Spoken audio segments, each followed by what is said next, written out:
Finkel's got a lot to think about there.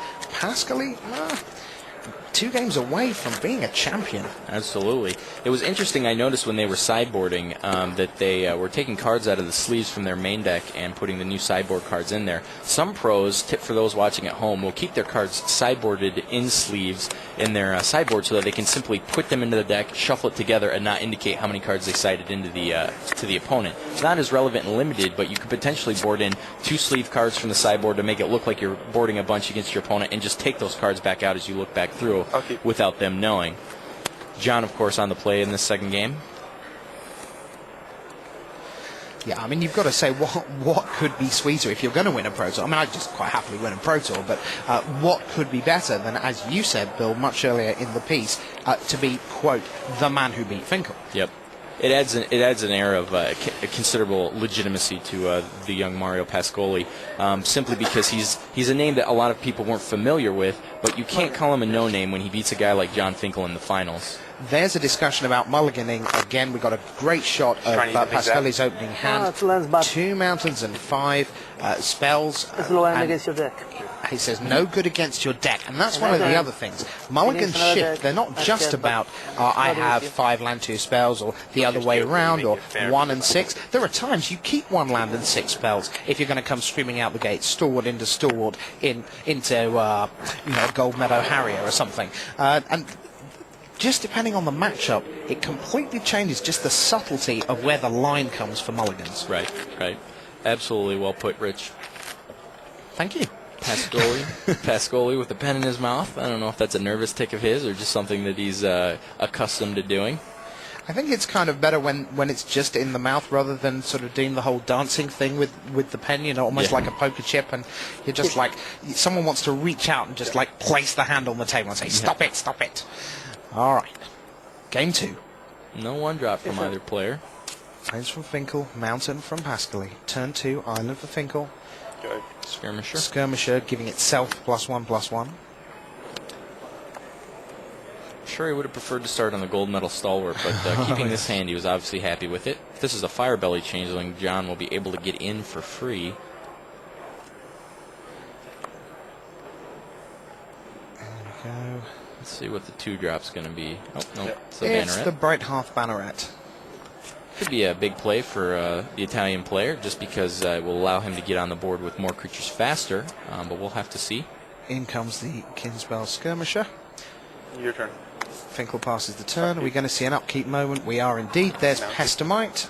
And Take him out. Yeah. float the mana, says Pascoli, so he's going to avoid getting shoved out of this turn, mana-wise. And He gets to float it into all the way through his draw step before it'll empty, but it doesn't look like he's going to. lash out the Skirmisher. Yep. Could Clash. we see why he didn't want to draw? Got a card he didn't want, so he's going to clash that to the bottom. Yep. Sorry, wait. Sorry. The seating, can you put it on the bottom? Sure. Yeah. Just checking what was there. And Finkel sends away. 3 points to Finkel off the clash. Surprised he didn't hit the flyer, but he knows something. In we go. So, Does Pascoli have Pepper Smoke?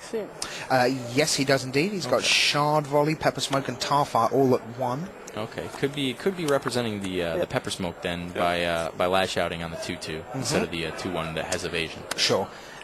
Avian Changeling comes down for John Finkel. And there's Tarfire, just the single mountain. Are we going to see some more land, though, from Pascoli? He's still sitting at 2.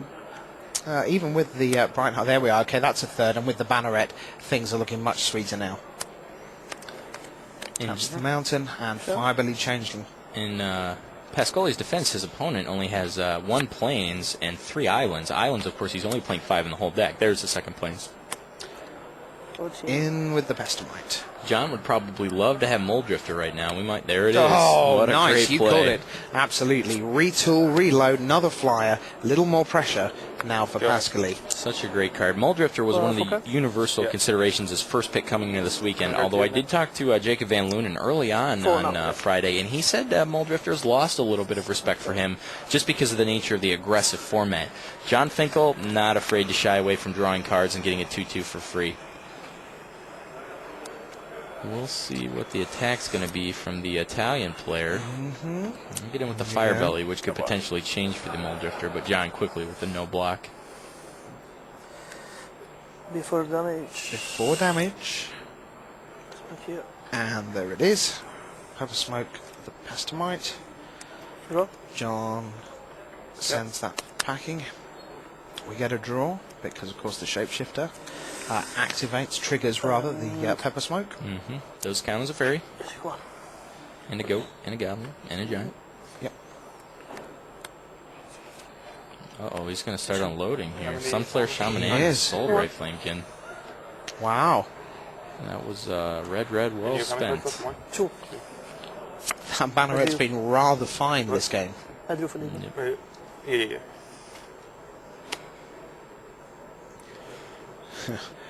3 mana, drew a card, killed a guy, made 2 guys. 3 mana, that seems a very good deal, Devon Lowe. What were you doing?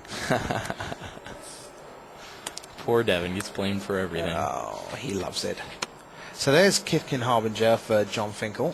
What does he go get here? Does he just search out the Wizened Send? That's kind of the standard marquee card in his deck that he can search out for, or is there something else specific that he might find?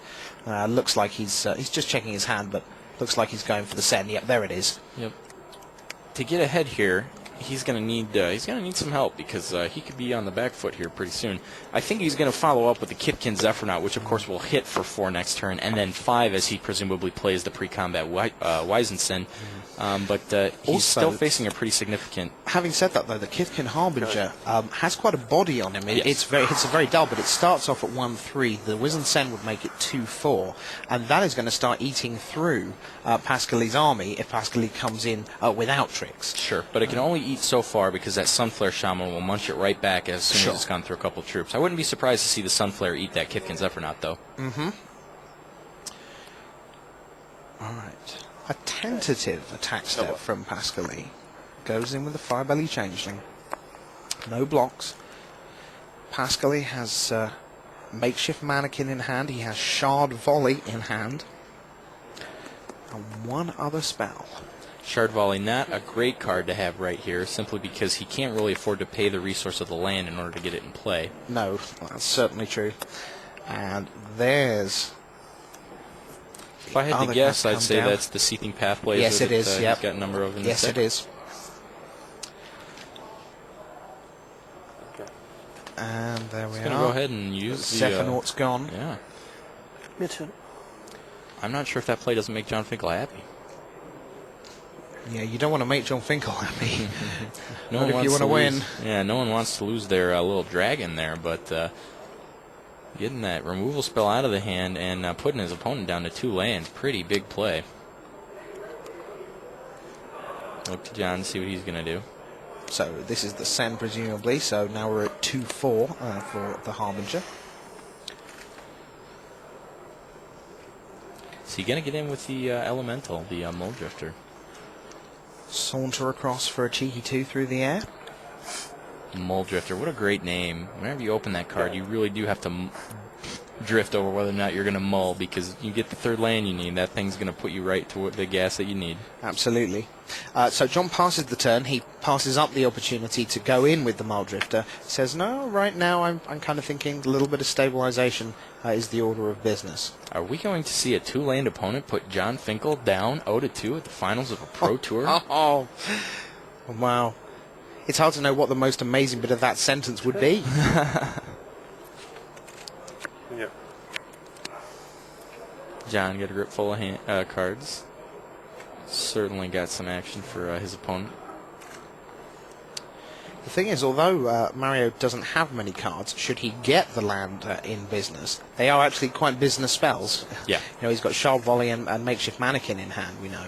Well, he just played the Shard Volley to Yes, deal with the Kithkins Zephyr, Yeah. but he does still have that